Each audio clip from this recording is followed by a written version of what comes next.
به احتمال غالب انتخابات پرزیدنتی ترکیه که روز 14 ماه سال 2023 دایر شد به دور دوم میکشد.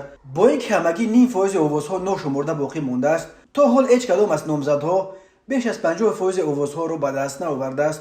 پرزیدنت کنونی ترکیه رجب طیب اردوغان در انتخابات نسبت به رقیب اساسیش کمال کلیچداروغلو پیشرفت است، ولی بازم نتوانست بیش از نصف آوازها را به دست آورده کار و الکی در دور یکم به فایده خود حل کند.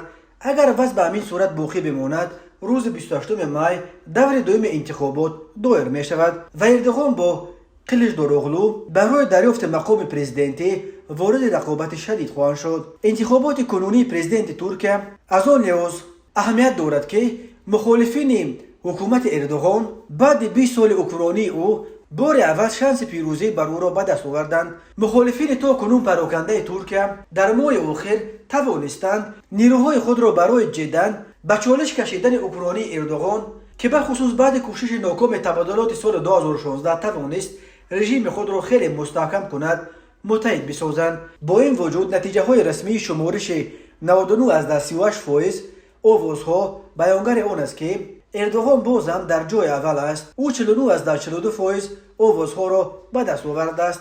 رقیب اساسی او از ائتلاف 6 حزب مخالفین با نام پیمان ملی کامل کلیچداروغلو 44 از 95% و سینان اوغان 5 از 2% گرفتند. نامزد چهارم محرم اینجی نامزدیش را چند روز پیش پس گرفت، ولی نامش در ورقهای آوازی باقی مانده بود و بازم 0 از 43% انتخاب کنندگان رای خود را به اینجی دادند. نتیجه های نهایی انتخابات ترکیه روز 19 می نشر می شوند، ولی تحلیلگران از اعلی نتیجه های این آوازدهی را بیانگری به قطب‌های گوناگون جدا شدن جامعه ترکیه می دانند. هر دو نامزد اساسی الکی درباره نتیجه های مقدماتی انتخابات اظهار نظر کردند. اردوغان که از بالکن قرارگاه حزب حاکم عدالت و رشد خطاب به طرفداران خود سخنرانی میکرد گفت اگر کار به دور دوم بکشد او پروای این را ندارد. هرچند نتیجه های نهایی هنوز در دست نیست، ولی من میتوانم با اطمینان بگویم که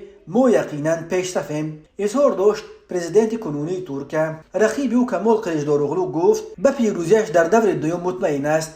اگر دور دوم اعلان شود ما حتما غلبه میکنیم. عزم به سوی اصلاحات در جامعه بالاتر از 50% است، اظهار داشت این نامزد مخالفین که قبلا حکومت را به کوشش ممانعت به اظهار اراده مردم توسط گذرانیدن انتخابات تکراری در ولایت‌هایی که مخالفین پیشدستند ایبدار کرد. بنا به نتیجه های مقدماتی که کمیسیون مرکزی انتخاباتی ترکیه اعلان کرد، پیمان جمهوری خواهان برابری حزب اردوغان 49 از 3% آوازها یا تقریبا 322 کرسی از 600 کرسی پارلمان را به دست می آورد.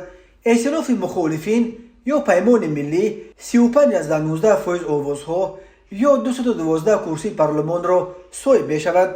از این 168 کرسیش را نامزدها از حزب خلقی و جمهوری خواه کلیچداروغلو به خود اختصاص میدهند. دوره یکم انتخابات نشان داد که مخالفان بیشتر در شهرهای بزرگ چون استانبول، انکره و ازمیر پیشدست بودند و طرفداران اردوغان در مضافات. از بس که فرق آوازها بین اردوغان و کلیچداروغلو خیلی ناچیز است، دور دوم به باوری ناظران امور نقش حل کننده را 5% طرفداران نامزدی سیوم وزارتبار سینان اوغان بازی خواهند کرد که آیا آواز خود را به کدام از این دو نامزد باقی مانده خواهند داد.